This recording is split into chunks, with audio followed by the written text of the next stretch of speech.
Hello, I'm Holly, and welcome to the podcast Spooky Saturday. My friend Kayla and I are here to question the suspicious, investigate the intriguing, and do our best to distinguish fact from fiction. Each episode, we dive headfirst into a topic of choice and find stories, evidence, history, and more to discuss and debate. Join us in earning some merit badges, Spooky Scouts. Now let's begin.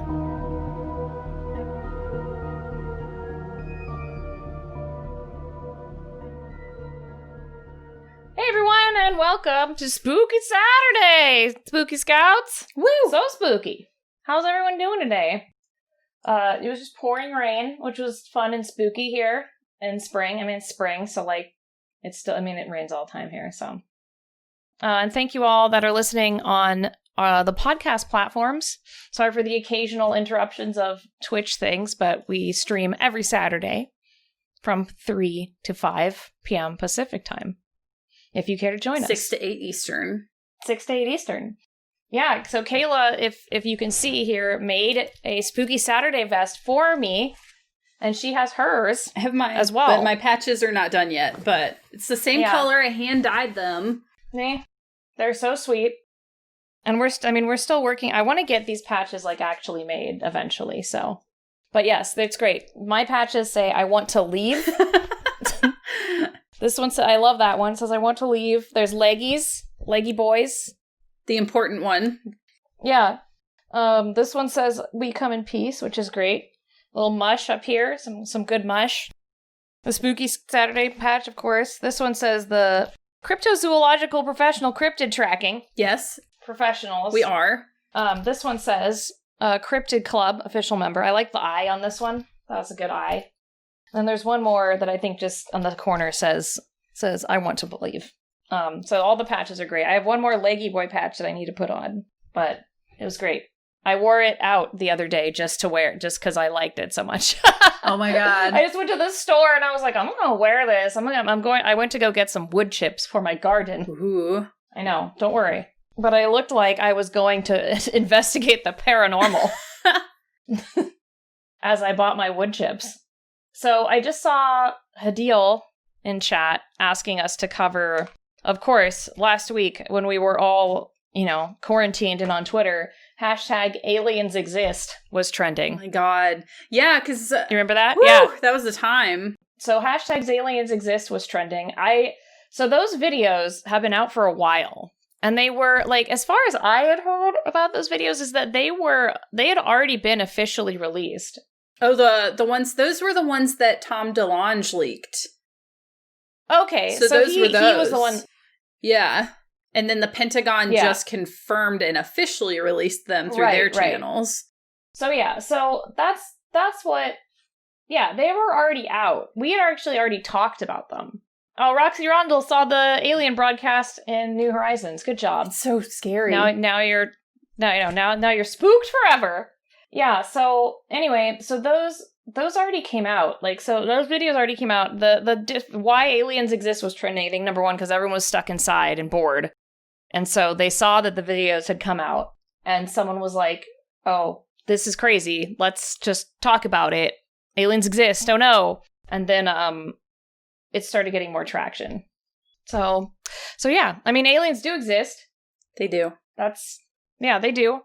And thanks to Tom DeLonge of Blink-182 fame, he made those videos public a while ago. But now that the Pentagon has confirmed it, I don't know. I don't trust that. I don't know. I feel like I don't know what this is about. I know it's probably real. I get that. But, what's the reasoning behind why... It's okay, now we know that UFOs are out there. Or UAPs, or unidentified aerial phenomenon, are out there. The Pentagon is confirming it. They said it's real. So, but, what does that mean? It doesn't mean anything. It's okay, it's there. We don't know how to stop it. We don't know what it is. We don't know why it's here. But it's here, so, just, stay inside, I guess. Yeah, it's weird. I feel like it's every time something like this happens, I'm reminded of that Day After Roswell book where it was there are different methods that the government takes to deal with these things, and usually it's a means of, shaming people and making them sound discredited. Maybe this is just a way of doing it. They're like, okay, here it is. And it's like, are you going to believe it? Because you're going to look like an idiot if you do. Like, so I don't know. Put it hiding in plain sight. Well, and what I'd like to believe, like what I would like to believe is happening is like, I would like to believe that the government is like releasing these because because they don't know. And because they're just like, maybe we can get some more dedicated research on this. You know what I mean? If they're destigmatizing it. And I read another article where they were saying that there is now an official protocol for identifying UFOs in the military. So if someone sees something that they don't know what it is, like they can actually like officially report it now and not be ridiculed. Interesting. And just say it was a UAP, which is an unidentified aerial phenomenon. Changing up things a bit. Right. So, like, they took the UFO term, got rid of it, started making it more legit. And again, like I said, it might not be aliens. Like, we're just saying it's an unidentified aerial phenomenon. But, like, are they trying to steer it away from aliens? Or they're like, no, they're not aliens. Like, it's just in the sky. Like, that's weird, right? And it's like... What else is it, then? That's what I mean. It could be another dimension. Like, no. They're clearly intelligent, the things that these things do. So, like, what are we supposed to, like, I don't know. And yeah, and they, of course, released it, and they said all this stuff, like, during the coronavirus stuff. So like, there's barely anyone, other than the people on Twitter, it didn't get as much publicity as it probably could have. So, speaking of the current events and the coronavirus, you have some updates to fighting the 5G. I do. So, the 5G Illuminati. It's the 5G! They heard us! So, in looking further into our dear 5G Awareness Facebook group, I found the 5G Awareness website, which is citizensfor5gawareness.org, because this is a proper organization. Yeah. There are some important news articles on here, including advertisement for a petition to stop the deployment of 5G in our country. Sign and share. Okay. Yeah. Of course. The update that Switzerland halted rollout of 5G over health concerns, with a nice little graphic that says, "Sell no, keep 5G antennas out of our streets and away from our homes." Okay. But, like, what about aliens is what I'm... Because, like, I know, it's probably true that 5G is going to send, like, way more, like, cell phone bullshit through the air, right? Right. Like, that's true. Like, it's probably going to increase whatever that is. We don't know the ramifications of that. Should we have studied it more? Probably. But, I mean, when do we ever do that? So when do we ever put thought into things? Yeah, everyone wants, everyone wants their phone to load faster so that we can look up Yelp on where to go for food that we can't go to anymore. So, well, unfortunately, I don't have any updates on aliens when pertaining to 5G, but I do have the update that Citizens for 5G Awareness debunked the viral video of the iPhone 6 causing steel wool to catch on fire. Good. There's a study on wireless radiation and its effects on birds, bees, and babies. Oh. Also, if you go to citizensfor5gawareness.org, you can attend their upcoming events, such as Coffee and Conversation about 5G with Citizens of 5G Awareness. There's different town hall meetings they're participating in. So I feel like if you really want to get active about the threat to our country that is 5G, you should definitely check out this website. But is it aliens? That's what I'm waiting for. Was it? Unfortunately, it seems like they haven't quite reached that level of realization at this point, but I think they're getting there. I think they're getting there because there's a science article here that says Dr. Martin Paul, PhD, on call, organized by Occupy EMF Harm, which is talking about electromagnetic wave harm. And I'm like, I don't know. There's some alien. I feel like there's a level of aliens there. I don't know. There's a lot. I think they're going to reach that point. I think they will. They're going to get woke at some point, is all I'm saying. Yeah, I hope so. Is it cave aliens? It's always cave aliens. Ugh, don't talk about caves. It's always cave aliens. So that's the 5G update. The update on the slow decline of our planet is that murder wasps are now in Washington State. What? Yeah, they're, I think they're South American or Asian. They're from either South America or Asia. I can't remember. They call them murder wasps. They're literally this big. Someone described, they're from Asia, okay. Someone described their sting as feeling like you're getting metal jammed into your skin. What? And they behead bees. What? They take their little pinchers and they cut their heads off and like decimate entire hives full of bees and decapitate them. That's awful. Bees are so good. Yeah, I don't know. They're called Asian giant hornets. And they're huge. They're literally this big. They're like that big. Does this normally a thing that you have to deal with? Is that normally a Washington thing?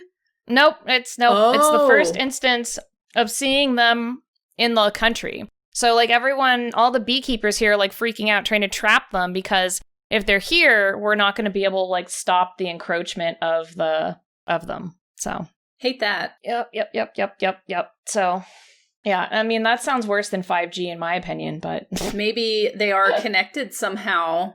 You don't know. Yeah. So murder wasps. I did see on there that 5G does harm bees, so perhaps that's sad. I don't know that. How do we know that? I don't know. Like that's the thing is like if it does harm bees, I want to know. Like I want real research, not a Facebook group on this stuff. I know the Facebook group kind of lost a bit of its luster because a lot of the posts are people taking pictures of telephone poles and asking if it's 5G. And I'm like, okay. Well, there you go. So yeah, so that's mostly current events are mostly of the same vein. More coronavirus, more 5G.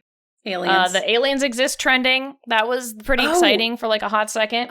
Speaking of that, I will say I could not find out more information on that terrifying video I sent you last Wednesday. Facebook live thing? That was weird. Last Wednesday night, I was sitting there minding my own business, watching All Elite Wrestling, texting West, and West was like, West mentioned you, and then all of a sudden, my friend sent me a live stream video from Facebook and was like, this is weird, or said something vague, and I was like, what? And then I go to it, and it's a live stream video from, I don't know, where was it? Like South America or something, and it was like these lights in the sky, just like moving, like 5 little balls of light moving in the sky, and it was like a live stream of it. And it made me very sweaty and anxious, and I could not find out any information on it. What was going on, if this was like a replay. It was a very long live stream. It had been going on for a long time. I don't know if the whole time was these like lights. Don't know, have no explanation, but I sent it to Holly immediately, and I was very upset, and then wrestling sucked because it didn't end the way I wanted it to. So then I got depressed. Yeah, you were really upset about that. It was very scary. That was like very unsettling because there was no description. There was nothing. It was just like... It was just on Facebook. Yeah. It was just a live stream on Facebook. Yeah, which is weird. I don't like it. The only thing I got from the Aliens Exist, I was going to see if I could show you guys, was just this one meme.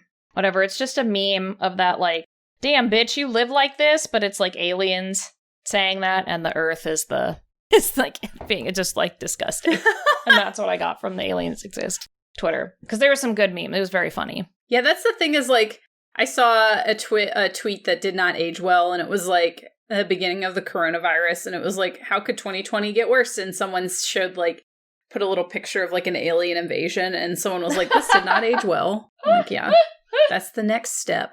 The aliens are coming. Oh man. Yeah, so that's why today we're talking about different things about myths and the end of the world, because we have some fun modern end of the world myths. Fun. And I have a deep dive into the Great Flood. Yeah, I'm interested in that. I didn't dive too much into that other than learning about how that specific myth of a Great Flood is like in every religion, which is very bizarre. Yeah, in fact, it's in the Epic of Gilgamesh. It's in the stories in Hinduism, and it's also in Roman mythology. It was caused by Zeus, apparently. It all has to do with the gods being angry. It has to do with the gods just being really angry at how everyone messed up. Apparently, in the Christian mythology, which is the Book of Enoch, it was because angels had babies with humans, and that's why they flooded the earth, which means they could have been aliens. Oh my God, they made, as Emmy Award winner Chad Quant would say, they were making purple together, and then they made babies. Yes, exactly. Do we know? They're the not the Anunnaki, that's the aliens. They're the Nephilim. They made the Nephilim, which are the mixture between angels and humans. And then the gods were like, mm-mm. And that's why they flooded everything. That's interesting because there are so many people that throughout all the documentaries we've watched for this show and otherwise, there's always those people who are like, I had sex with an alien and then we had an alien baby. Like, there's so much of that. There's a lot of that. But like that, I feel like that kind of stuff ties back into like, I had sex with the devil. Like, do you remember, like there's a lot of medieval and witchcraft things where they're like, they all have sex with the devil. So it's like, I don't know. I feel like there's some deep psychological tie there. That's true. Could it be real? Who knows? But believe there's also a deep psychological tie. So yeah, there's I don't know. There's some like pretty dubious like research done on all of this, because when you start talking about things like the Great Flood, that's when you start getting the people coming in about like creationism and stuff. Yeah. And you get a lot of those people coming in like, oh, we're not actually going to study this like maybe it happened. We're going to study it like God's real and was mad at us. And it's like, regardless of your religion, it's just scientifically more difficult to put together like God's real and is mad at us versus like there was a flood everywhere and all of the religions of the world like saw the flood, you know? Right. Gotta look at the facts. Yeah. Which I don't feel like has anything to do with angry punishing God, because like, I don't know. I don't like, if God's real, I don't want to be like a jerk, you know? Yeah, you shouldn't. Like, shouldn't why do you have to be so mean? Yeah. He or she or they. Whomstever. Whomst. Yeah, one is measurable and one is not. Exactly. That's what Victoria said. So, yeah, well, here's the thing. Like, apparently there is a group of scientists. Hold on, let me see what their name is. Doop-a-doop-a-doop. I wrote down all these notes, but, like, my writing is, like, indecipherable. Oh my gosh, that's me too! Yeah. I'm just like, no, what does it say? What? Oh, okay. So anyway, this group of researchers thinks that a meteorite hit, or a comet, about the same to equal size that killed the dinosaurs, hit just off of the coast of the island of Madagascar. And that caused pretty much the same effect, but also in really intense flooding all over the planet. Okay. There is some evidence of this, like, because apparently there's this one, what's it called? It's like a ruin called Puma Punku in Bolivia that has marine debris in it, and it's way far away from the ocean, which they feel like there was a flood bad enough to bring like shells and marine debris inland enough to cause that ruin to have marine debris. There's an ash layer, I think it's in Norway, that's about 13,000 years ago, which they think was from whatever this comet was. Which, I mean, that's there. That's interesting. There's also in the Gulf of Kampai, there's there's a sunken city, which I think that's really fascinating. But anyway, so there's a sunken city in the Gulf of Kampai that's 9,000 years old. They think that this comet hit 13,000 years ago, so to speak. And then there's another, Gunung Paleng, I think is how you say it, was another ancient weird civilization that got covered up that was from 9,700 BC. And apparently in Roman texts, they say that Atlantis was around 9,600 I was about BC. to say, this sounds like an Atlantis-adjacent thing you're talking about. Yes. So sometime between the years of 9,000 and like 13,000 BC, which is when they think Atlantis existed, there was a comet that hit and there was like a big flood, and it all ties into this weird story of like angels having sex with people. So, if you were to break that down into logical terms, it sounds like perhaps aliens had made whoopee with humans. Yeah. And some maybe higher power aliens came to Earth or tried to destroy Earth or tried to do something to Earth and triggered a flood to try and eradicate the mistakes, perhaps. Yeah, possible. But another interesting thing is in the Book of Enoch. If any of you read the Book of Enoch, the Book of Enoch's wild also, by the way. It's just It's got, I think it's the one where it talks about, let's see if I can find it. My great uncle or something wrote a little book called like Aliens in the Bible. It's like, I was like, sweet, my great uncle, I lost it. I don't know what happened to it, but it was awesome. What? I wish I could find it, but he like clearly self-published it, but it's good to know that one of my like relatives somewhere in the back like was doing like, well, let's talk about aliens. Was woke. Yeah. So, but in the book of Enoch, it talks about how Noah was like Noah was possibly one of these Nephilim because he had glowing eyes and glowing skin. Stop. That's weird. Yeah, it is weird. And it said that there was I guess his dad asked Noah's mother, like, I didn't write down their names because I don't think I could have spelled them. Like, if he was his or one of theirs. What? Yeah. So the other question we ask ourselves, if Noah was some sort of an alien and they were like resetting the earth by flooding it, would something like the Ark be like the seed vault in like Norway? Was it a DNA? Were they storing the DNA of all of the plants and animals and not the actual plants and animals? Oh, that would make so much more sense because you can't put all that on a boat. No, but no one knew of DNA back then. So, right? Right. I know. What if the Ark was a spaceship and it was just like DNA stuff on it? Like, yeah. Whoa. Or, as Zandizzi said, maybe people just wrote angel fanfiction, which survives to this day. But, I don't know, it all kind of ties together, right? And I did think it was weird that a lot of the civilizations that went missing were around the same time. Like, that is strange. So, and that the ash layer was around 13,000 years ago. So, scientifically, this catastrophic event that happened to cause the flood, are they saying it was large enough to flood like the entire planet or what? Because all these flood myths are from like all over. I mean, I think it, like, if something happened like that, then yeah, they think it would have had to be like the whole planet. That's wild. Oh, there you go. Yeah. Skulking Ghost, thank you. Noah was Enoch's grandson. And Methuselah, Noah's father, learned all the secrets of the universe from Enoch and was the oldest person ever in the Bible. Because he wasn't human? He's an alien. Yeah. He's an alien! Anyway, so that's fun. That's a fun thing to, like, muse about. I mean, it could just be Bible fan fiction, but wouldn't it be cooler if aliens were like, nah, we gotta fix this planet, flood it. You guys did the nasty with humans. You can't do that. They flooded it.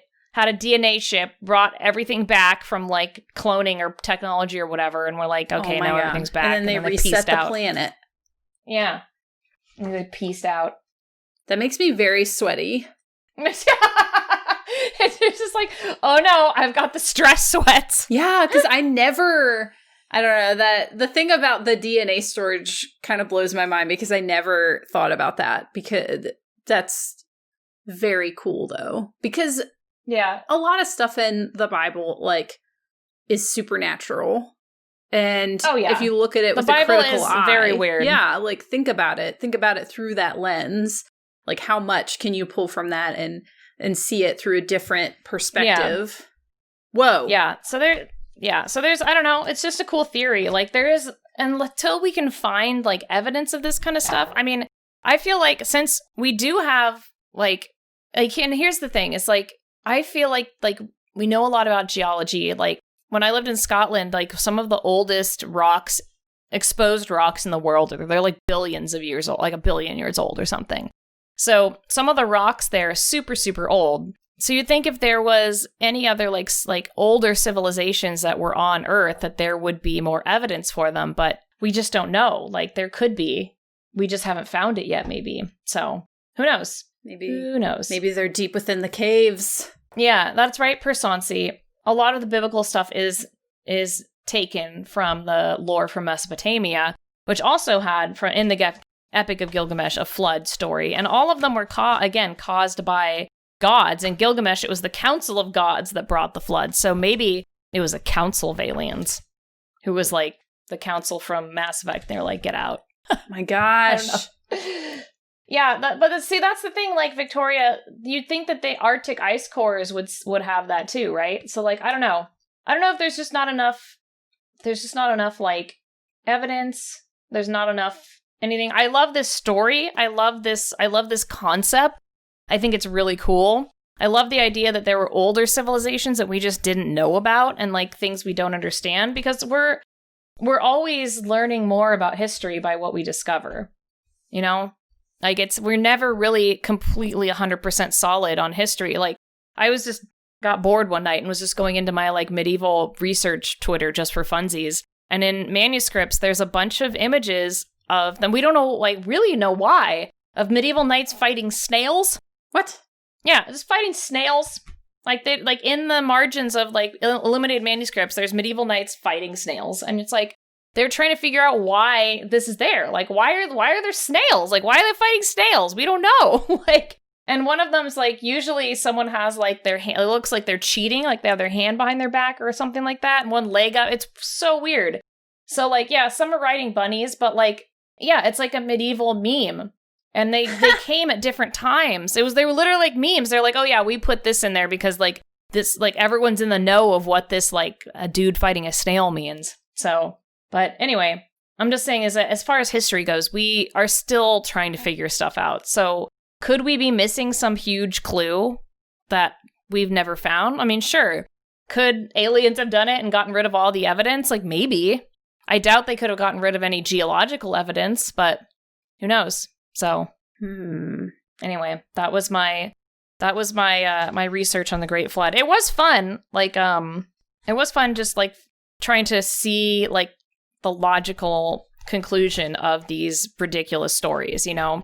So it's like, clearly a dude did not put a bunch of animals into a boat. No, like, how would he even get two of every animal? Yeah, because all of those stories are so, I mean, just like Roman and Greek mythology, just like all of the pretty much the whole mythology of the world, I feel like all of it is extremely exaggerated and written as a, like, they don't understand. Mm-hmm. And that's something that, like, and I can't remember if it's Revelations or Enoch or which book it was, but there's this whole scene where more or less, like, this one guy sees the, like, angels come down, and it just, like, describes them as, like, people, like aliens. And, like, he goes into space, and it's like, goes into the sky and learns a bunch of stuff. And it's like, it all sounds like aliens.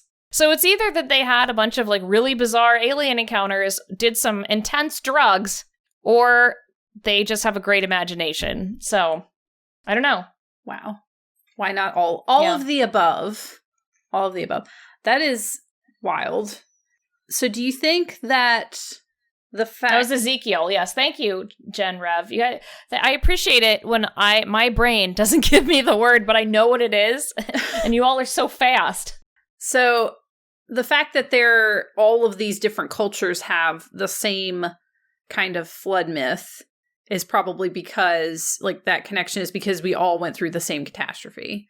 Like, there's really no other... I can't think of any other reason. Because they just all experienced it. I think, yeah. To me, that's, like, straight proof, like, no matter what. Well, and it's like in our dragons episode, it's really similar in the sense that, like, that myth appears everywhere. So where did that dragon myth come from other than, like, dinosaur skulls or, you know, giant snakes or something like that, or things that people were naturally scared of?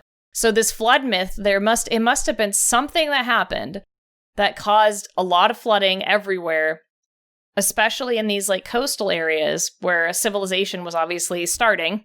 So there has to be some connection there, and there has to be some truth there, regardless of what caused it, whether it was aliens or it could have been an atmospherical event we don't even know about. Like, it could have been anything. That's wild. So. I'm forever going to be held up on the DNA thing. Like, and whoa. Because we have that now. We have the seed vault. Yeah. And I think it's in Norway.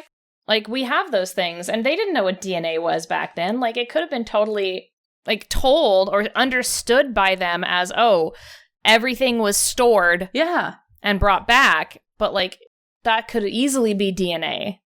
They didn't know what DNA was. Whoa. Another ruin. And this is the one they always talk about on Ancient Aliens. Like, they talk about this one constantly in Ancient Aliens. It's called Gobekli Tepe. It's been dated from 10,000 BC, so it's way, way, way, way old. And it has evidence of being destroyed by a flood. It has evidence of things being like knocked over from being flooded. So there's another question. Apparently they buried it too. So like after it was destroyed, like people buried it or something, and that's how it was like preserved. It's really weird. It's a really weird site. If you look it up, like I can show you guys a picture of it. Hold on. And because it's so weird, they talk about it in Ancient Aliens all the time. It's the world's first temple, technically. Ooh. And it predates Stonehenge by 6,000 years. It's in Turkey.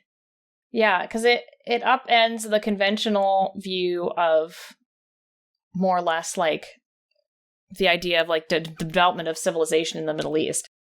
And it says, the site was a burial ground or the center of a death cult, the dead laid out on the hillside among the stylized gods and spirits of the afterlife. It says that, I guess they used it as like a hunt, like there's a lot of animals on the sides and stuff, so it had to do with like hunting and like probably death and fertility, and when people died they just like threw them on a hill so they could overlook it. I don't know. Wild. But there's a shit ton of bones there, so they definitely were killing people.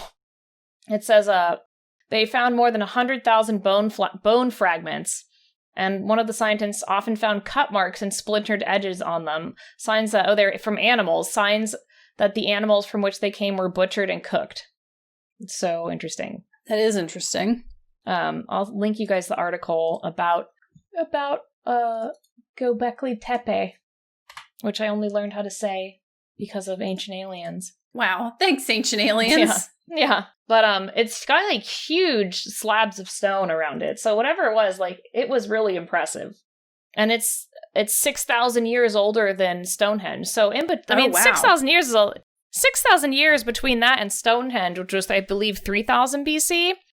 It's like 10,000 BC. So this thing is ancient. So whatever other cultures were around were advanced enough to make these big slabs of stone, and we just don't know who they were. That is wild. 6,000 years is so long. I know, exactly. So what were they doing for 6,000 years? So there you go. I don't know. I am prepared to make a wild connection here. Okay.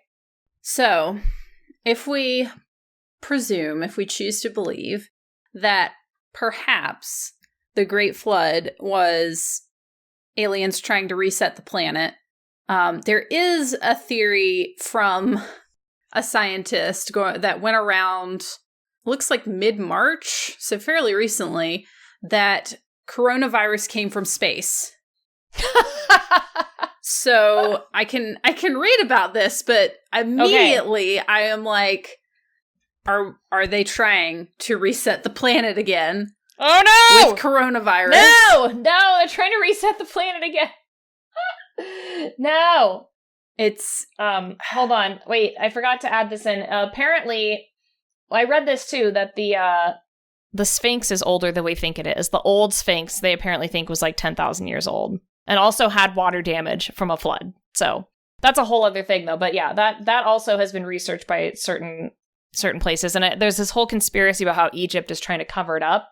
I don't know why. Oh, yeah. So anyway, yeah, let's talk about how aliens are trying to reset our planet, which is why the government came out with that thing saying they're real videos. We don't know, just to prep us for the oncoming invasion. Oh my gosh. This is honestly pretty wild. So I found this article because in trying to Google my types of sources for things, which is forum posts of Facebook groups, to try and find the real stuff, the people on the ground. Meanwhile, I link the Smithsonian articles and you're like, no, we can't have any of those global elites. No. We need the people on the ground. The people really experiencing it, okay? Yeah. It's hard because what you find when you Google like end time myths and conspiracy theories is all coronavirus right now. Yeah, of course. So, of course, I stumbled upon this one, which says, scientist who claims coronavirus came from space by meteor says prevailing winds are spreading the disease to the hardest hit countries. So it says, a scientist who believes coronavirus came from space by meteor now says prevailing winds are spreading the disease to the hardest hit countries. Professor Chandra Wickramasinghe, sorry, I cannot pronounce that, of the Buckingham Center for Astrobiology has alleged that the meteor that exploded over China in October released viral particles. Once in the upper stratosphere, the virus either fell to Earth or got caught up in the stratospheric air currents that circle the Earth, he told Mail Online. From here, the virus has spread along a global band of between 40 to 60 degree latitude north, with all the main strong cases appearing exactly along that range. Infectious disease experts have debunked Professor Chandra's claim, however, noting that COVID-19 is similar to other known coronaviruses. This, they explained, would suggest that it was also transmitted to humans from animals, not a recent meteorite fall. The astrobiologist is a proponent of panspermia. Parsansi, yes. Is this the Mail Online as in the Daily Mail? Kayla's getting those hard-hitting facts right now. Yes, it's the Daily Mail. Those hard-hitting facts from the Daily Mail, okay? That's why we're learning. Okay. Because you can't trust the Smithsonian. Okay. Or you can't. You got. I'm just kidding. Please, we're actually being sarcastic, not like when Trump says he's being sarcastic. Yes, please. It's a lie. He wasn't. He told everyone to drink bleach. Okay, go ahead. Well, this astrobiologist is a proponent of panspermia, the theory that life is seeded across the universe by traveling on meteors, comets, and space dust. A meteor was seen as a blazing bright fireball flying across the sky in the northeast of the country at around 12:16 a.m. on October 11th, 2019. The space rock, which reportedly shone so brightly that it made the night sky look like day, is thought to have disintegrated in the atmosphere. Okay, but that happened. That really happened. Mm-hmm. Yeah, there was a meteorite. Meteorites happen all the time. But how do they know this? Did this one explode and explode into green gas that landed on the ground? We consider the seemingly outrageous possibility that hundreds of trillions of infective viral particles were then released embedded in the form of fine carbonaceous dust, he added. Oh! In support of the theory, he highlighted the remarkable aspect that the coronavirus outbreak occurred in the same region of China as where the fireball was seen. He added that he thinks that the meteor contained, embedded within it, a monoculture of infective 2019 nCoV virus particles that survived in the interior of the incandescent meteor. We believe infectious agents are prevalent in space, carried on comets, and can fall towards Earth through the troposphere. These, we think, can and have in the past gone on to bring about human disease epidemics. So, apparently, the scientific community has largely dismissed this theory, but interesting. If I were to pick any of these theories about where the coronavirus came from, I like the one more. Not that it came from aliens, but the one that I like more is Earth finally was just oh no, I'm infected, and humans are the virus. And I'm going to get rid of them because I'm mad. And then it's that movie where the trees attack us or whatever. Oh, wow. That was wild. I never watched that movie. I just remember hearing the twist and I was like, what? Yeah. If I were to choose one of the wild conspiracy theories, the saddest part is that it's just a virus. It came from animals.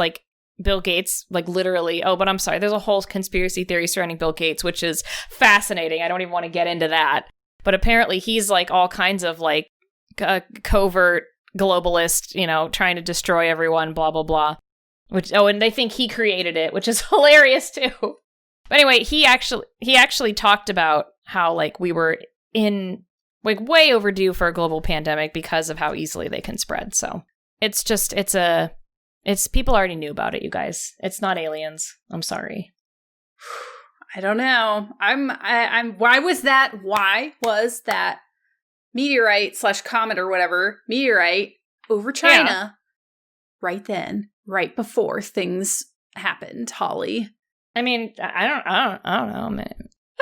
Just a comet / meteorite caused the Great Flood. Be. Whoa. Oh my God, it's going to reset us. We come full circle. Reset Earth. Oh no. Coincidence, or could this one be true?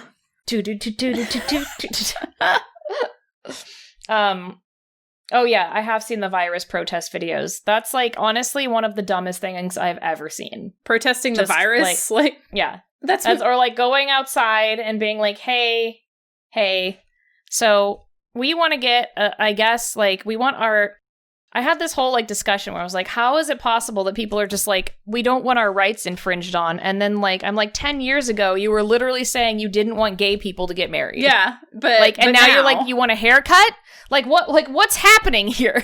Like, you want to, like, you don't want your rights infringed on unless it inconveniences you to, like, the most minimal amount to get a haircut? Like, so you're going to protest? And, like, again, this was, like, the same group that was like, no, we don't want anyone to be able to do that. It's like, I can't. Just stay home. You're not protecting yourself. You're protecting the people who are at risk. Yeah, don't take guns to, like, a mall so that, like, people were, like, had, like, guns outside, like, a mall or something to, like, let people in. I was like, this, like, if I were the aliens, I would just be like, nope. Like, I would just go away. I would just leave. Because I would just be so unimpressed. Maybe the aliens were going to come this year, and then they were like, Yeah, probably. They're like, let's see if they can handle staying home. That's a pretty small ask, right? That's the aliens were like, thing you gotta do. Yeah, the aliens were like, maybe, like, if we just ask them to stay home, like, let's just see if they can follow that. Oh, they can't even do that. Oh, God, we'll come back in 100 years. Bye. Yeah. We're not even worth resetting. They're like, yes, let them do it to themselves. It's true. We don't need any external encouragement. Yeah. They're just like, whatever. They'll take care of themselves. Anyway. But yeah, so that's it. I do love that. I love the idea that Noah's Ark was DNA. I think that's really fun. That is super fun. Yeah, I think that's a great idea. It's a fun, like, example of something modern that could be attached to, like, an old creation myth. And yeah, that's pretty much it. Oh my God. I'm just tired. It's a tiring time. I'm just tired. I'm tired of like people like protesting. I'm like, I don't understand why you're doing that. Like, I don't get it. I just don't it's not caused by aliens or a comet. It's just it's a disease. It's from a bat, and then somehow the bat gave it to like a pangolin or something. And then people were like keeping pangolins when they shouldn't have kept pangolins or something. Do not keep wild animals. No, we don't know. So, well, I have several resources that I've pulled that are pretty random, but I think it'll stimulate some interesting discussion. Perhaps we will get to the truth of things. Unsure. One of which is a Facebook group, my favorite, because it's filled with real people, like you and me. And the Facebook group is called Aliens and UFOs in the Bible, ? Question mark? Question mark? That's how you know it's real. Yes. There are all sorts of graphics, such as the three wise men on camels with a giant Independence Day style UFO above them. Jesus in a UFO at the end of a red carpet. You know, it's just a lot. There's a lot going on. They linked an article that is fairly long, but I'm kind of interested in because I've never heard of this story.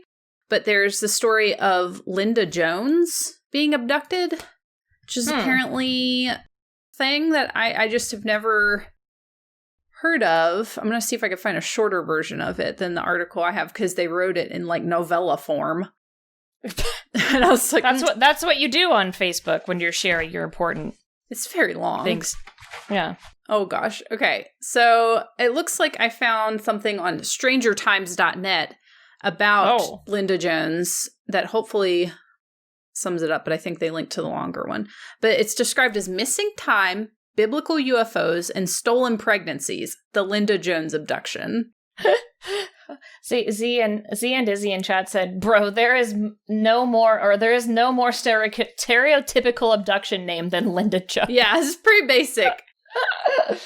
So the previous site takes me to ufoinsight.com, which is the very long one. So let's see if we can get to the source of the matter, because this was first published in late February 2019, last updated May 29th, 2019. So it's still fairly recent. It's recent, yeah. So the bizarre and on occasion harrowing account of Linda Jones is little known outside of UFO circles, and even then, it is a case that is often overlooked. Taking place near Manchester, England in the summer of 1979, 36-year-old Linda was walking along a riverbank with her 2 children when an otherworldly encounter unfolded around them. It is a case that is as outright chilling and disturbing as it is fascinating. It also matches the theories and findings of many researchers into the alien abduction phenomenon.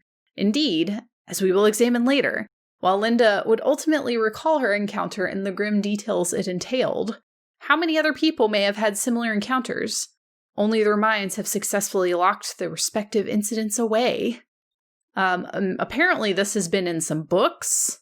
I've just never heard of it. Most notably Without Consent by respected UFO researcher and author Philip Mantle. So it starts out saying Linda Jones and her husband Trevor had spent the morning and early afternoon chatting with an old friend in the back garden at their home in Didsby part of Manchester.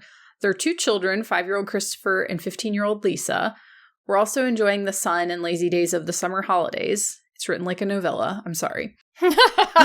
After Trevor left for his shift at the local factory, Linda, the children, and her friends set out for the fields near the River Mersey. The journey would provide a shortcut to her friends and allow Linda and her children to examine the wildflowers. At around 7:30 near Simon's Bridge, the 2 adults parted ways.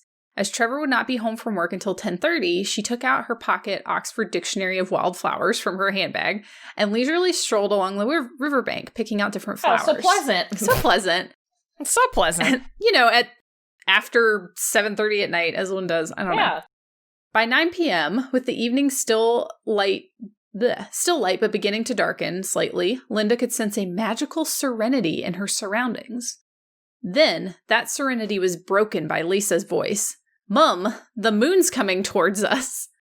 Linda turned her attention first to her daughter and then to the strange object coming towards them from the early evening sky. It was heading in their direction, seemingly from the golf course, which lay on the other side of the large crop of trees. She would recall several years later that it was the shape of a rugby ball, only a lot bigger, and was bright orange in color and had a spinning effect. It seemed to be traveling towards us at an angle. She watched the bizarre scene unfold for a moment longer before exclaiming to her children to get down, flinging herself to the ground with each of them beside her.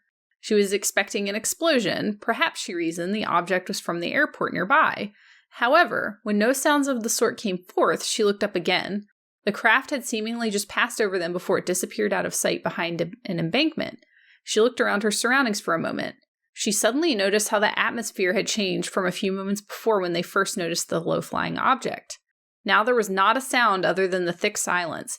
Even the traffic from the normally busy, albeit distant road appeared muted. Grabbing her children by the hand, she steadily walked towards the embankment where the object had disappeared. As she reached the top, she saw a weird object which looked almost biblical, hovering over the ground about 25 yards in front of them. She would later state the object was about 60 feet across and hovering about 2 or 3 foot above the ground. It was disappearing and reappearing. It had a light on top of it, a bright light that somehow separated from the object itself. As Linda stared at this enigmatic light, she felt a sudden urge to walk towards it, and as she did so, the light appeared to become brighter. She continued forward steadily. As she neared the strange object, a glowing orange orb emerged from it and moved in her direction. Linda continued forward regardless. Then she heard Lisa's voice from behind her, shouting for her to come back. The plea brought her back to her senses. This is a very long story, but it seems that she tries to leave and the object follows them. What? And then she goes back home and her husband's already home. And apparently he looks at her and asks her what's wrong with her eyes. And when Linda glanced into the mirror, she was shocked to see how red and swollen her eyes were, almost scaly. Ugh. And then she relayed what had happened. And then they each drew the object. And then she realized that there were like 90 minutes of lost time she couldn't account for. I hate lost time. Lost time's like the worst. Yeah, that's the scary part. Apparently the incident began at just after 9 p.m. and it felt like it was like 10 minutes in length, including the time it took to run home. However, after being back inside 10 minutes, she realized it was already 10:50. No. I watched another like dumb show where this like couple had a bunch of like incidents with lost time, and regardless of whether it's true or not, I hate it. Yeah, apparently. So who is this person that wrote this novella? Just someone on Facebook? It's UFOinsight.com. Okay. Posted in the alien section by Marcus Louth.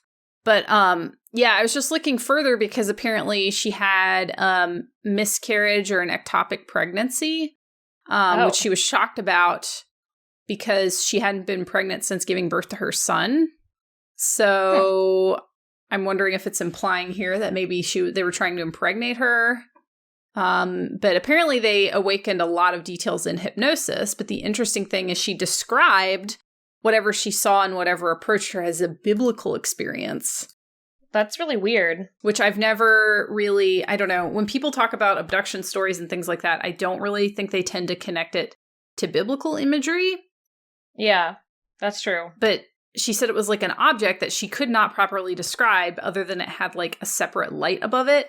And if you think about things, I guess, in the Bible and in mythology, there's always these like glowing things. There's like burning bushes and things on burning wheels. Burning wheels are a very common image in like in Hinduism and Christianity. There's a lot of burning wheels, which is like, what's a burning wheel, everyone? Yeah, it's a UFO. It's a flying saucer. It's just aliens. Aliens. So there's also an article that this Facebook group takes me to that I find interesting from ancientpages.com, which is titled God's Personal Flying Vehicle Described in the Book of Ezekiel. Yeah, Ezekiel, that's it. That's the one. So they say in the year 484 BC, Ezekiel, a priest captive in the land of Chaldeans, Iraq, witnesses and describes quite well some flying vehicles that appear to him.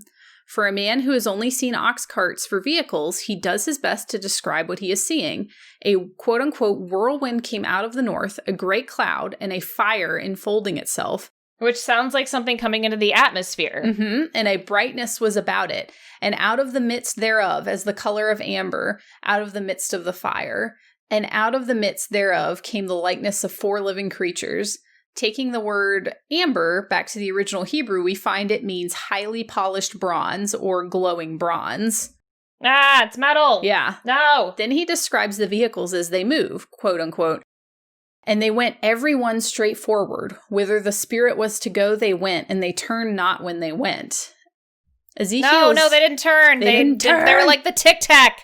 They were like the Tic Tac video. They just they just move. Ezekiel is used to seeing an ox cart controlled and directed by using reins. These vehicles had no reins.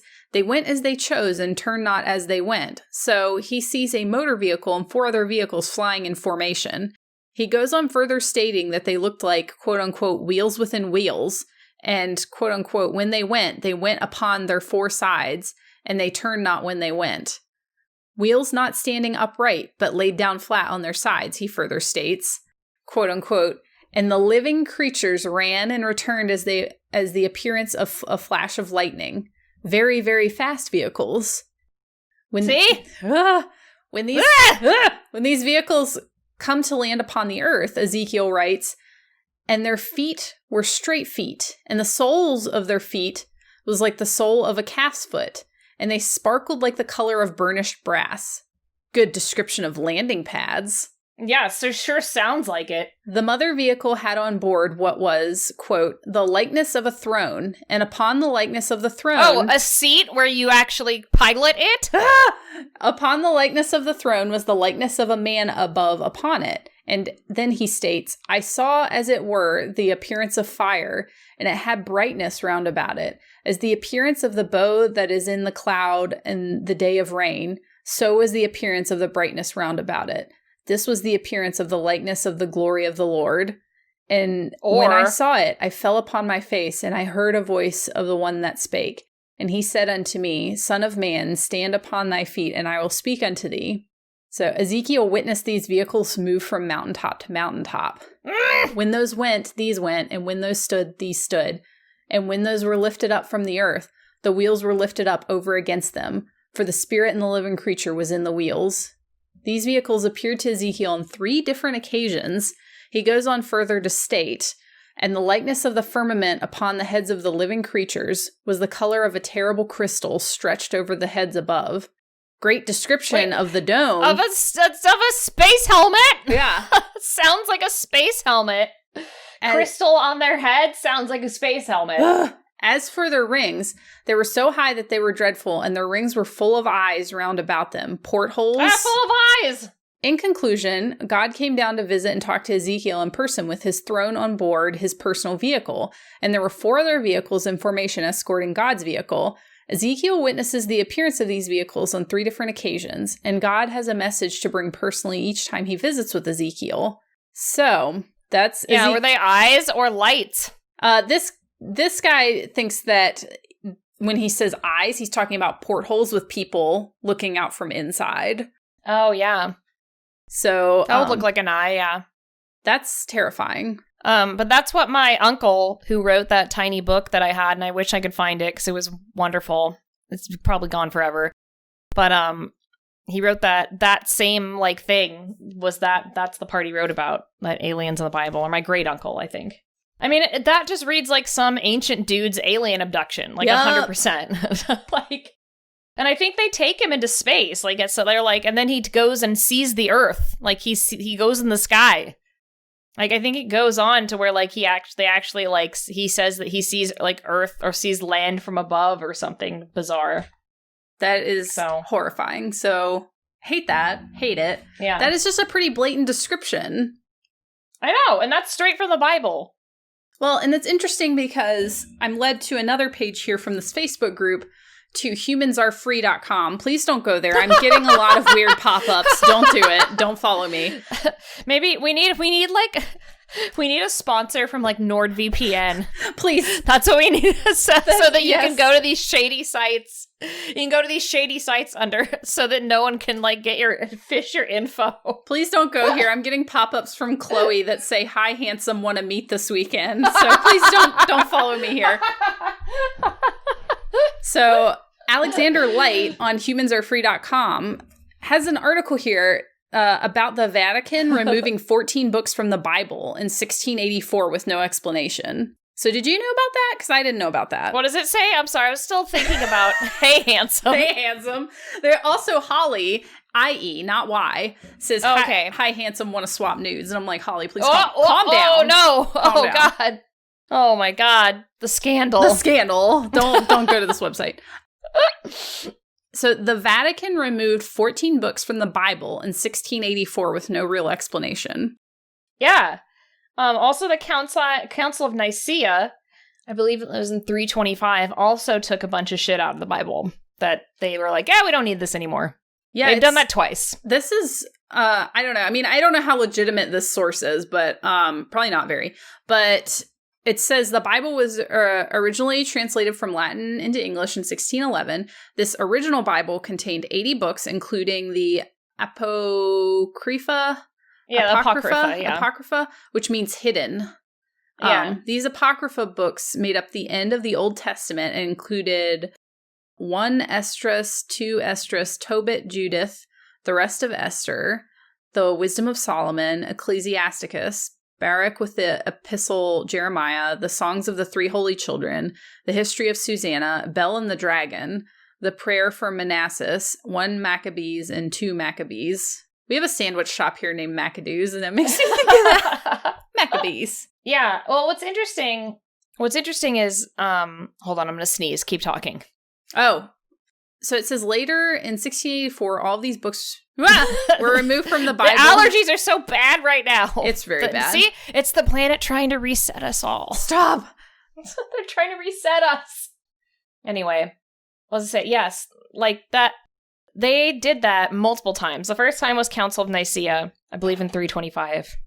And then they did it again. More or less, they were revising the Bible to make it more accessible, quote unquote. But really, they just took out whatever they didn't want people to read. Yeah, it's interesting because this is one of the most interesting books of the removed was the Wisdom of Solomon. Solomon is one of the most legendary biblical figures from the Bible, as he was the son of David and the wisest man that had ever lived. Oh, apparently they have like a sample of scripture that makes him sound not benevolent, and that was what was removed. Yeah. Curiosity 20 said there's also the Gospel of Thomas and Mary Magdalene that was removed, and it was more or less like proving that Mary Magdalene like wasn't a prostitute and that she was like actually like with, I can't remember which one, but yes, that was also removed. I mean, and why would you leave that in? It might give women some agency. Take it out. Well, I find the Solomon stuff interesting because he is considered simultaneously the wisest man in the history of the world, and he was the one that was involved in the occult, right? Mm-hmm. The Lesser Key of Solomon is the book that was written in the Renaissance. I don't remember. I don't have my date. I can't remember. Well, that's another topic. Yeah, they say that. Yep. He worshipped multiple gods. It was also worth mentioning that the Temple of Solomon is considered the spiritual birthplace of Freemasonry, which is a secret society of sorts that has been responsible for much of the corruption taking place in our world today. Okay, that's a statement. That's not a fact. That's a statement. Don't take that as fact. Don't take anything from humansarefree.com as fact. Humansarefree.com. But yeah, I do find that interesting that someone who was so heavily involved in the occult was so heavily censored. I mean, it makes sense. Yeah. And Roxy Rondell in chat also said that there's been a lot of mistranslating when it comes to the Bible. There has been tons. So much. One of my favorite, like, confirmed, like, I don't know if it was confirmed, but I read about it. The possible mistranslation was, the parting of the reds, or parting of the sea, was actually a mistranslation of the parting of the reeds. So it was really just grass. Oh. Like, it was just some grass. You just shoved some grass to the side. Or just, yeah. But, it's more interesting to say that it was a sea, because that's wild. A sea of grass. I guess that's... See, yeah. That makes sense. Yeah. Yeah, so a lot of the sources that I could find for kind of like mythological conspiracies, I tried to find because I think it's interesting. I don't know, I've always found it interesting that a lot of mythologies have incredibly similar mythological figures, like different figures with the same types of powers, like Zeus with lightning, and like some of the Norse gods, like lining up with some of the Greek gods, like the pantheons, and being connected to planets and things like that. There's a lot of similarities there. Yeah. But the main thing I kept stumbling upon was, like, angels or aliens, which I fully submit to that theory. Like, oh, for sure. And also, like, the descriptions of, like, the seraphim and all the things are just, like, a bunch of wings and eyes and, like, a bunch of, like, it's not what we think of what an angel looks like. It's, like, a mess. Yeah, they're, like, thousands of eyes. I remember that from Wrinkle in Time. You remember that? They have the seraphim in it, and she, like, describes it properly. Mm-hmm. I did find a forum post on citydata.com under their general forums and religion and spirituality. A forum post by Gisoboy78 says, aliens and fallen angels, the same entities? Question mark? Extraterrestrial contact, the source of alien myths and religious texts? I couldn't help but notice parallels between biblical stories, Greek and Sumerian mythology. They say myths are based on some sort of truth, and one thing they all have in common is beings coming to Earth from the skies creating hybrid offsprings. Even today's stories of alien abduction follows that pattern. So, Gisoboy78 is on the same line of thought we are tonight, I feel like. He's on it. The ancient Sumerians believed that gods called the Anunnaki came to Earth and created man by mixing their DNA with apes. The Greeks believed in a number of gods like Zeus and Poseidon who mixed with humans and created offspring called demigods. The Holy Bible seems to closely parallel Greek mythology. The only difference is that the Greek gods are replaced with fallen angels in the Bible who mix with humans and create a mixed offspring called the Nephilim. What is interesting is that the biblical scripture says that the Nephilim's offspring were called Anakim. It's interesting how the name resembles the Sumerians' gods called the Anunnaki or Anunnaki. Yeah. Different religions and cultures throughout time were telling the same story with slightly different variations. Anakim also means long-necked ones. Gray aliens have long necks. No, I hate that. The root word to Nephilim is Nephal, which means to fall, so the Nephilim in the Bible are fallen ones. The fallen angels, a corrupt group of angels led by Lucifer, are also called the Watchers in the Bible. The characteristics of modern-day ETs seems to be to watch and not interact. Modern-day gray aliens are described as having skin that is slightly reptilian, and the serpent happens to symbolize Satan. The fact that the Bible says fallen angels produced mixed offspring with humans indicates that there were non-human physical beings from the skies. Depiction of a gray alien, some say, is an actual leaked photo of an extraterrestrial. I guess they link to a picture. They do look evil and devilish. Some say Satan's great deception in the end times could be that these aliens reveal themselves on a mass scale and say they created us instead of God. The ancient Sumerians seem to believe that.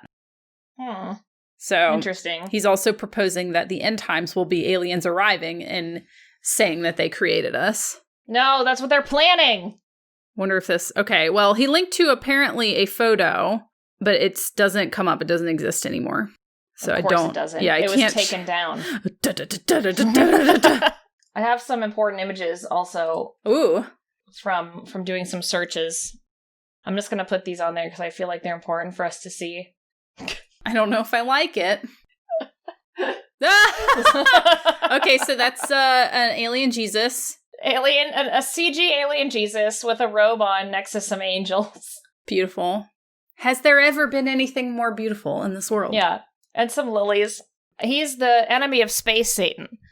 Satan! Space Satan has an enemy, and that's... And alien Jesus is the enemy of Space Satan. Space Satan is the enemy of the United Federation. Yep. So there's that. That's a fact. That's a real picture. All hail Space Satan. Fact. And then here's this one. This is Alien Jesus asking you to join the Space Army. Well, we already know about the Jesus Space Army from that Colonel's dying statement, if you recall. Yeah, I know. So this is what I would imagine their poster would be. Mm-hmm. Exactly. He wants you to join the Jesus Space Army against Space Satan. Space Satan. Yep. This is something I'd see in VR chat. But yeah, there's a lot.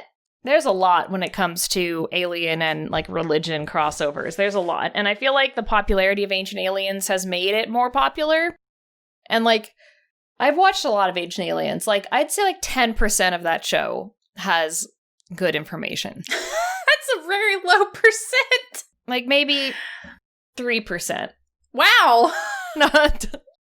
Maybe, and like, so maybe 10% is like interesting, and like 3% of that 10% is like factual.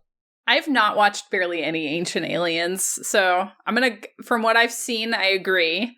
I've watched a lot, and when you're watching the show, like, you would die of alcohol poisoning if you took a shot every time they say, ancient astronaut theorists believe. And I'm like, ancient astronaut theorist is not something you can study in school. So I'm going back. That's my major. Ancient astronaut theorist is not something that you can study. I'm sorry.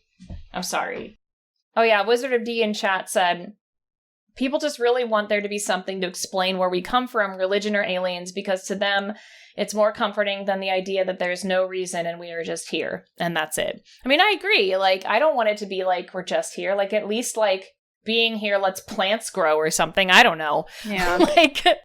like no one wants to feel like we're just meat sacks walking around.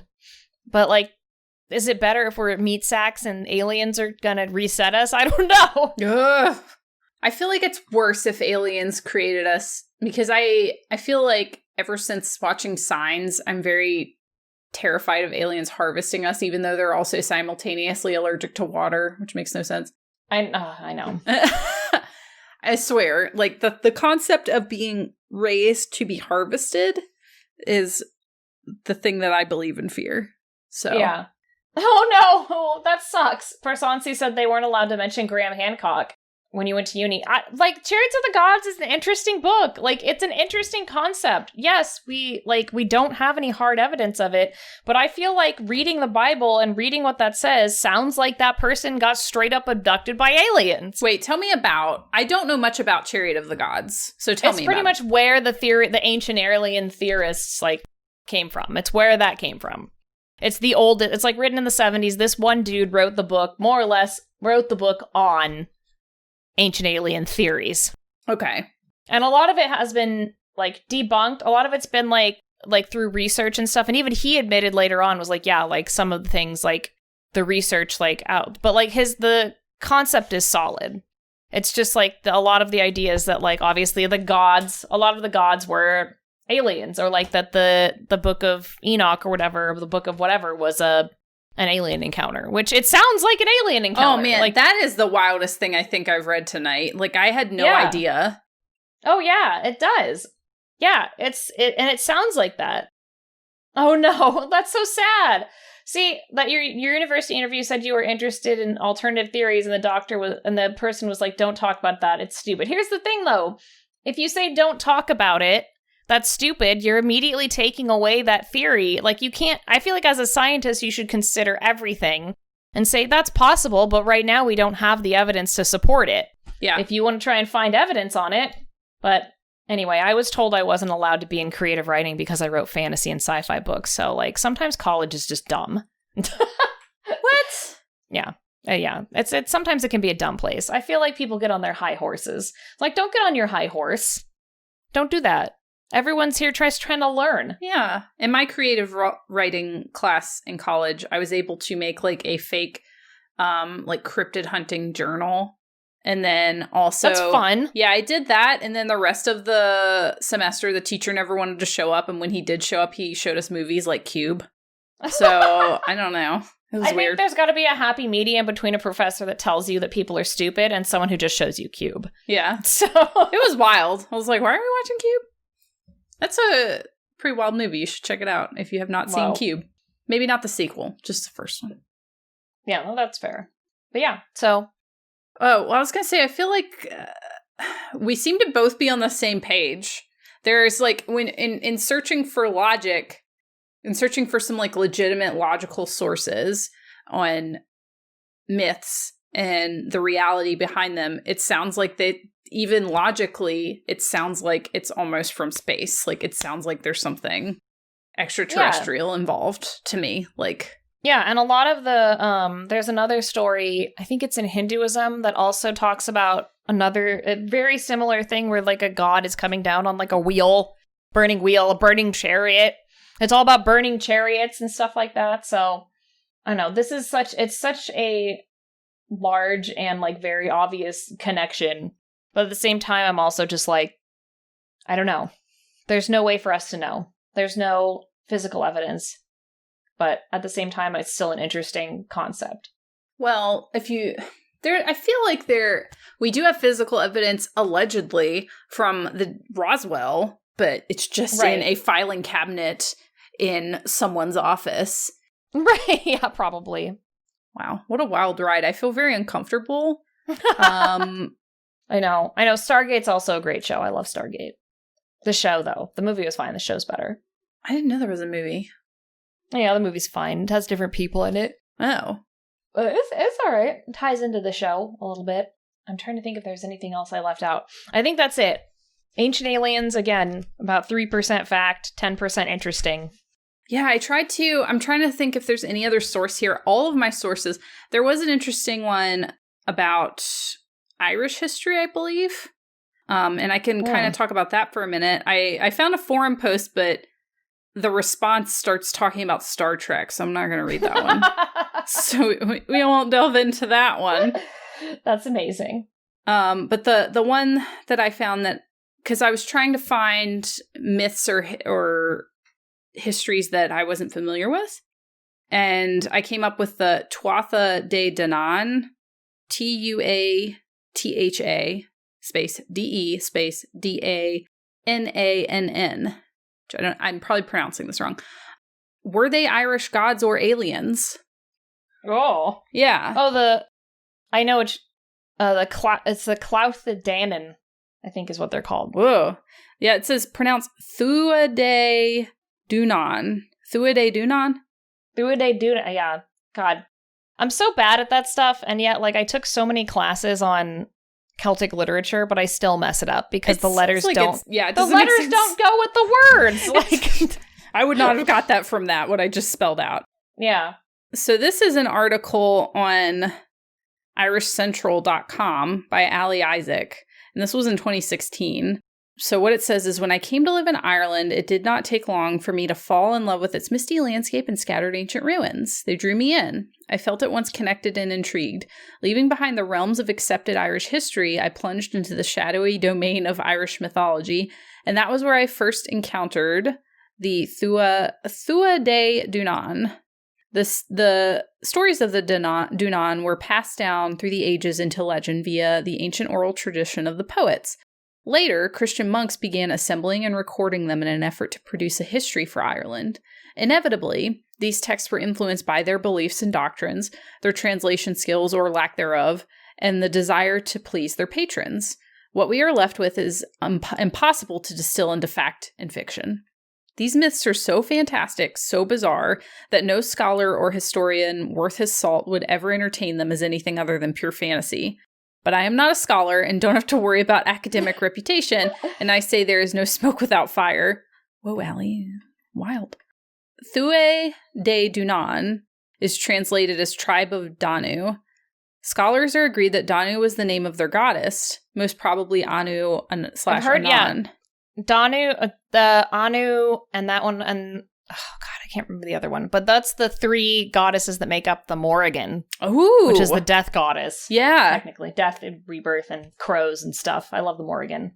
However, that is unproven, and I believe could equally have referred to their leader or king, or even the place from which they originated. They were a race of godlike people gifted with supernatural powers who invaded and ruled Ireland over 4,000 years ago. According to an ancient document known as the Annals of the Four Masters, the Dunan ruled from 1897 BC until 1700 BC, a short period, indeed, in which to have accumulated such fame. They were said to have originated from four mystical northern cities, Murias, Gurias, Fallius, and Phineas, possibly located in Lachlan. The Book of Invasions claims in a poem that they came to Ireland riding in flying ships surrounded by dark clouds. They landed on Slib? Whatever. Yeah, on Yarrain, the Iron Mountain, in Coleitrim, where they brought a darkness over the sun lasting 3 days. There is a lovely line which illustrates sounds like aliens to me. I know, which illustrates perfectly the bewilderment felt towards these conquerors. The truth is not known beneath the sky of stars, whether they were of heaven or earth. A later version of the story relegates the flying ships to mere sailing ships. The dark clouds become towering columns of smoke as the ships were set alight, a warning to observers that the Dunan were here to stay. Clearly, the monks recording this story were trying to make sense of something which was well out of their comfort zone. They said that the Dunan are generally described as tall with red or blonde hair, blue or green eyes, and pale skin. Interestingly, archaeology has unearthed evidence all around the world of small colonies of red-haired people from the same time period as the Thuade Dunan's arrival in Ireland. Excavations in the Xinjiang province in China have revealed mummies of red and blonde-haired people living around 4,000 years ago. The extremely well-preserved Egyptian mummy of nobleman Yoya, circa 1400 BC, shows that he had blonde hair and Nordic features, as did his wife, Thuya. She was also Tutankhamun's great-grandmother. So that's uncomfortable. That's interesting. There's also, like, myths of a bionic man. So there was also... I know, that's what I was saying, Geraldo. They sounded like the blonde aliens. Yeah. The Nordics. And this was spread, like, in different places around the same time. So, and there's also the myth of someone fighting, losing his arm, and having his limb replaced with a fully functional arm of silver. Whoa! A bionic arm? Yeah. That's sick. Yeah. Sick. So there's all kinds of weirdness, actually, in the history here. They go on and talk about swords of light and spears and a cauldron and some immortality and talks of another world. Oh, yeah. There's lots of that stuff like that. And the Toin, which is an Irish word I do know how to say right, it's spelled the Tain, T-A-I-N. It's the story of Cuchulainn. That's the one that has the Morrigan and all of that in it. And there's a lot of really interesting, bizarre myth things like that. Like, he takes a ship over to Scotland and meets, like, these, like, Amazons that, like, let him drink from the water there and blah, blah, blah. So there's lots of really... That book is actually a really fun read. But it's all about cattle. Everyone's obsessed with cattle. What? They love cattle. Cattle? Yeah, because that was their, like, entire lifeline, like, back in the day. Was, like, having cattle and raising cattle and, like, using their skin and everything for survival. So cattle were very, very important. Yeah, they loved cows. They loved them. They just loved them. They just loved cows. But Cuchulainn could also pull out his intestines and throw them at people and choke them. That was his superpower. What? Yeah. Which That's is so pretty cool. sick. That is sick. Yeah. Wow. So yeah, that was the other one I brought because I feel like a lot of these things end up being about Christianity because Christianity has, like, taken over a lot of different mythologies. Yeah. But it all originally came from Mesopotamia. It came from Egypt. There's just so many similar myths like that. So, oh yeah, and one of his eyes would pop out of its socket too. Oh, just for fun? Just why not? Yeah. Yeah, he would Power like move? go into he was like a barbarian. His barbarian rage was like his body parts like flying off and choking people. I know, it's pretty cool. Wow. Again, if you want a fun historical read, The Tain is a good book. That and the Mabinogi, which is the first account of Merlin. It's also a Welsh book, which is fun. Thank God it's translated. That's because cool. Welsh is a mess. Yeah, I can't pronounce. I would bad. not. Woo! I think it's even harder with the fact that, like, we speak English, so, like, we assume that a letter is going to make the noise that we think it's going to make. Yep. And then we just mistakenly are like, we don't get it right. Yeah, whenever I try to read things, I'm just like, oh no, here we go. It's gonna be great. Yeah. It's time for Fact or Fiction. We will be reading chilling tales submitted from the community and guessing, are these fact, fiction, or somewhere in between? Use your best spooky scout skills to determine the truth. Do you have a scary story to tell? You can submit them to us at spookysaturdaystories@gmail.com to have them read on the show. Just make sure to include if they are fact or fiction and your name. All right, let's do some spooky stories. Yes, I sent you one to start us off. There's no sign-off. There's no sign-off for this one, but I do know if it is fact or fiction. Okay, I'm ready. It's story time. Here we go. This story isn't mine, but my uncle's. Years back, he and my mom were on vacation at a lakeside cabin. Supposedly there was this cave, nearby that the locals called Screaming Cave. No. Some people said it's just a teen makeout spot, but others, mostly teens, report hearing a loud, tinny scream from deep inside the cave.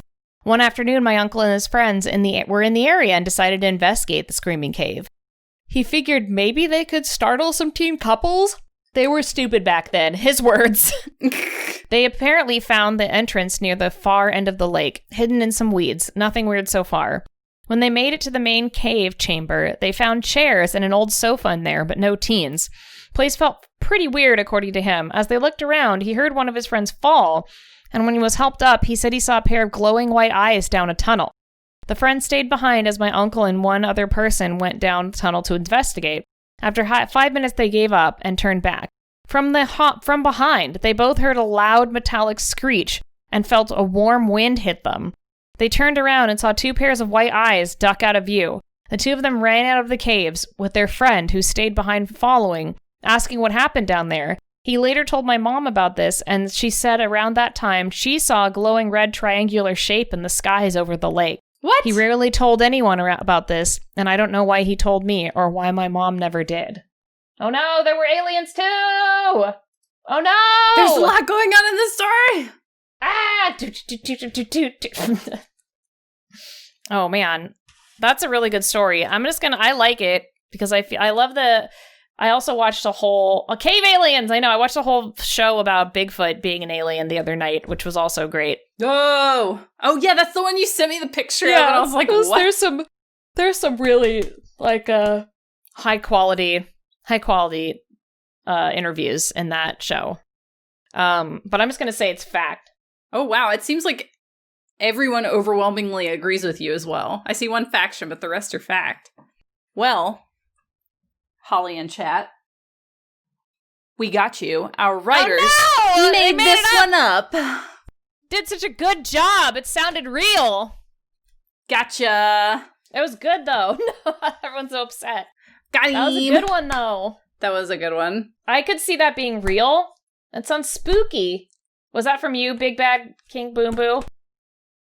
You said I got him, so I'm assuming you wrote it. It was good. It sounded believable.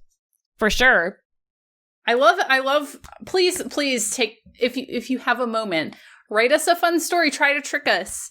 SpookySaturdayStories@gmail.com. We're easy to trick, it's fine. We're easy to trick. No, we're excellent researchers, we're not easy to trick. We're very smart and down to earth. Very smart, and we know what we're doing. No, we're easy to trick. I got scared by a light switch. I'm so glad I found you on an Animal Crossing. I was like, yes. Oh yeah, the spookiest of light switches. Well, thank you, Big Bad King Boom Boo. That was a good one. Yeah, that was great. Are you ready for our next mysterious tale? I am ready to start when you are ready. Okay. Story time. This is the legend of the Flathead Lake Monster in Montana and was sent in by Funky Lima Bean. The legend of the Flathead Lake Monster is a Kootenai, traditional legend passed on from the ancestors of the first Kootenai tribe that had inhabited the land. The story goes, as said, a long time ago, when the first tribe had lived on the land, they had been traveling across the frozen lake in search of a new camp. 2 of the women had spotted antlers protruding from the ice, approximately 2 feet in length. As the 2 women of the tribe had thought these antlers belonged to an animal, they began to cut through the ice to take them.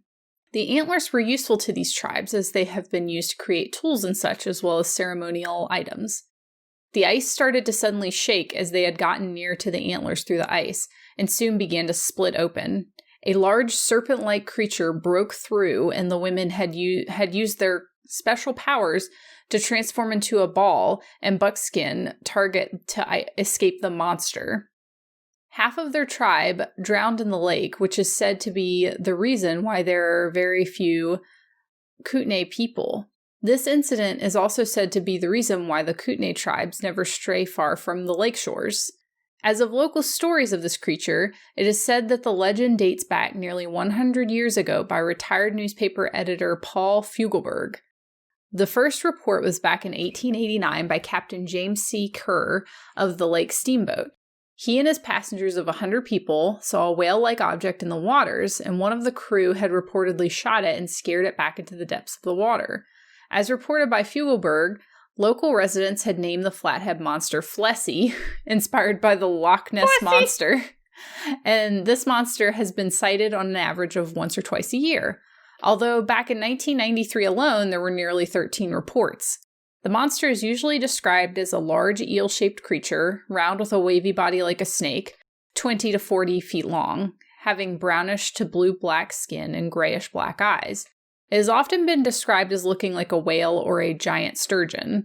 According to Fugelberg, when he was an editor, his bosses had told him not to take the sightings and reports lightly in newspapers and magazines. I don't think the monster should be done with tongue-in-cheek.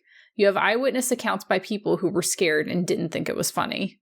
And that's it. We do have a statement from Funky Lima Bean about what if they think this is fact or fiction, but that is all we have to determine the truth. It's a statement. So we'll see what everyone else thinks and what you think, and I'll tell you what Funky Lima Bean thinks. All right. Well, yeah, I don't know.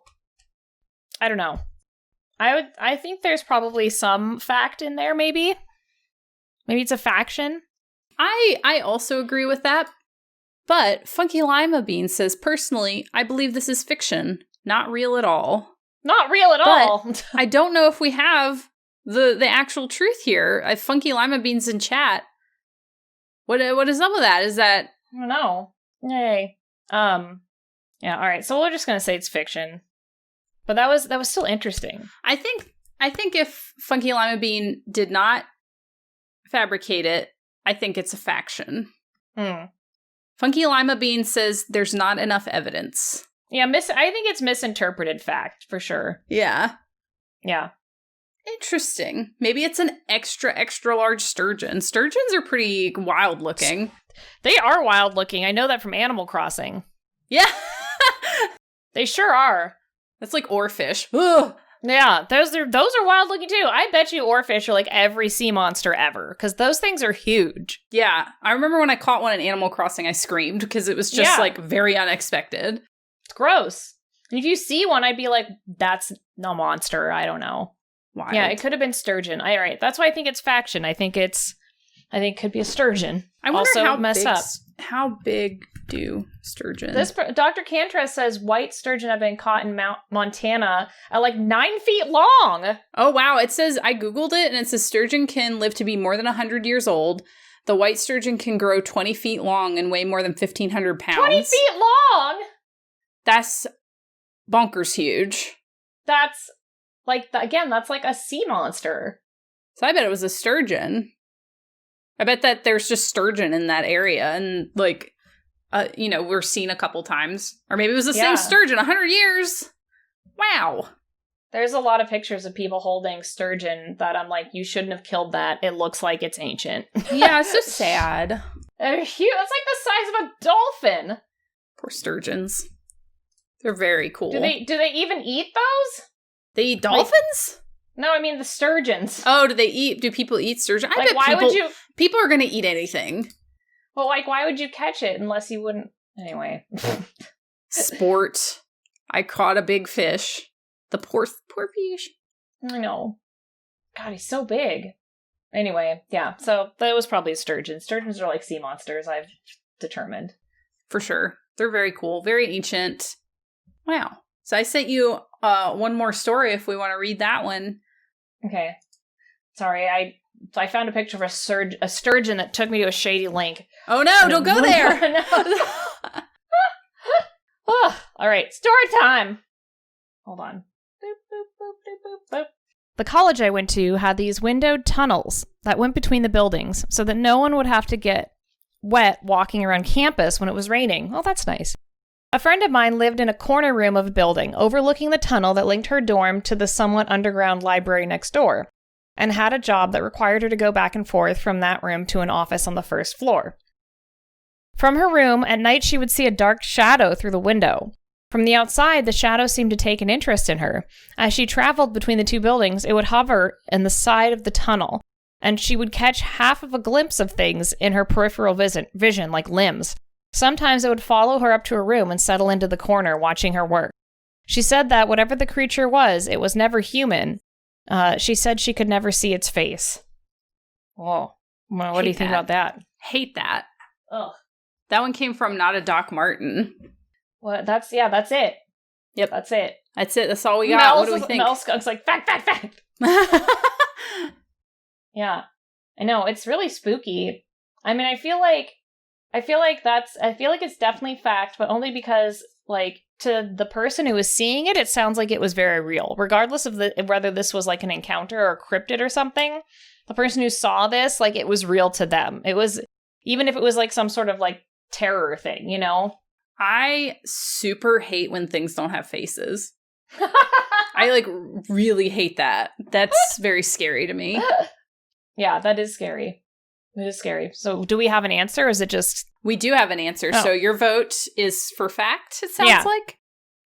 Looks like the chat agrees with you. There's some fiction in there. Well, this one is 100% true. Whoa! It's real!